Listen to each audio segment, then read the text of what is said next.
You might have seen my videos geeking out on this company that sent me a weird ass looking mouse and a speaker that looks like it will attack me in my sleep. Well, they just released a new keyboard and yes, it looks weird too. Let's check it out. This is not sponsored by them, by the way. This is the GravaStar Mercury K1 Lite review. If that name sounds familiar, it's because it has the same name as their mouse, and it shares a somewhat similar design too. So the keyboards are called K1 and the mice are M1. You get it, right? Yes, there are two other keyboards, but we'll just talk about the K1 Lite for now, okay?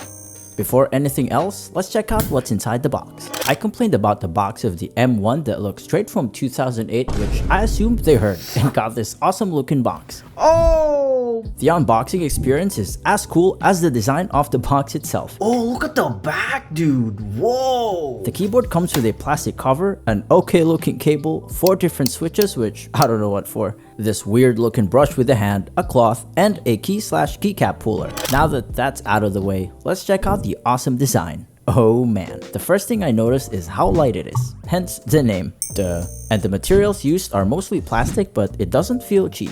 Nor do the grooves or whatever these are, don't feel like they'll break easily. I like the engravings at the bottom, making it look like an alien machine of some sort. And obviously, like their mice and speakers, it looks like an object from Cybertron or some shit. It has a transparent black option too, but it's a bit in your face for my liking, so I went with the Snow White version. I like how there are 2 adjustable feet too, which some keyboards I own don't have. There's also this RGB logo which turns white when the capstock is on. You can change the colors on the software though, and there's a small barely visible dot on my model which I don't know where it came from. Can you see it? It's hot swappable too, and it has the, according to their website, the GravaStar and Bison linear switches, which is the most silent switch I tried so far, and I love it. Take a listen. The keycaps are PBT with simple fonts that do not scream gaming, unlike the ones on the transparent version, but I found the other text here a bit wonky. Do you see what I mean? I find the overall design unique, but I hope they just made the logo an engraving instead of paint, which makes it stand out a bit, similar to the design of the bottom of the keyboard. Comment down below if you're a fan of this design, or do you hate it? I was gonna take it apart to see what's inside, but I was afraid I might not put it back together perfectly. So here's a screenshot, dude. Sorry.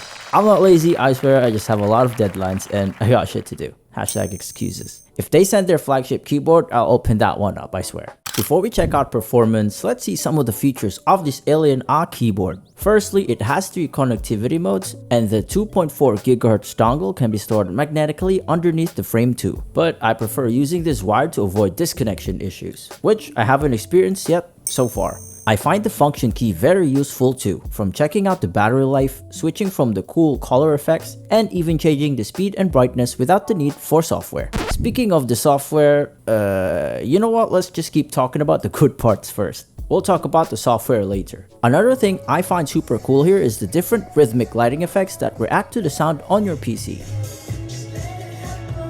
There's a lot of awesome lighting effects in the software, but I just go with the wave effect on white since it looks super clean. Kinda wish you could modify the logo colors though. The keyboard has a 4000 mAh battery and according to their website can last for 235 hours depending on the lighting effects. I haven't fully tested that one out.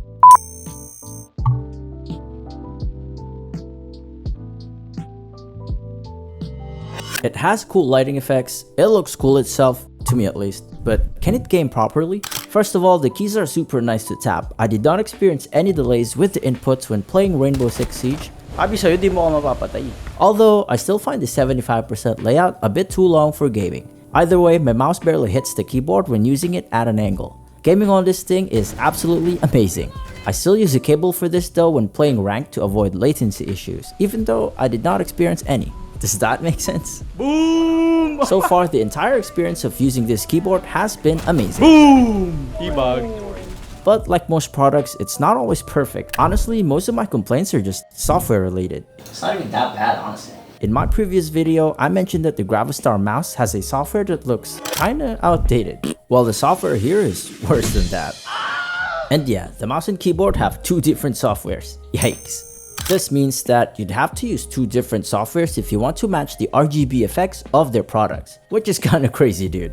Or maybe I just got used to the convenience of the Razer Synapse, which the gaming community used to hate. Remember that? Hopefully they can just make one software where we can sync the RGB of their products. that would be really cool. Don't get me wrong, the software absolutely works and it has no bugs, it's just I don't like the look of it, that's all. Lastly, when I first used this, the Alt key kept dropping off from the keyboard and the spacebar was not working at all. But all I had to do was press both firmly until the switches clicked to the board. I guess it's a QC issue they overlooked. Aside from the overall great experience, like most of their products, this item is reasonably priced. It's hard to recommend this product though, since I don't know how many people would be down to have a keyboard that looks extremely peculiar or unique.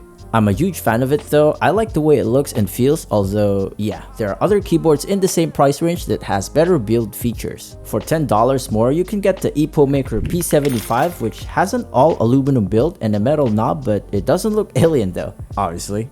And my version started double clicking like crazy. Do you guys know how to fix that? Let me know in the comment section what you think of this keyboard and would you consider getting one? Thanks for watching and subscribe, I guess.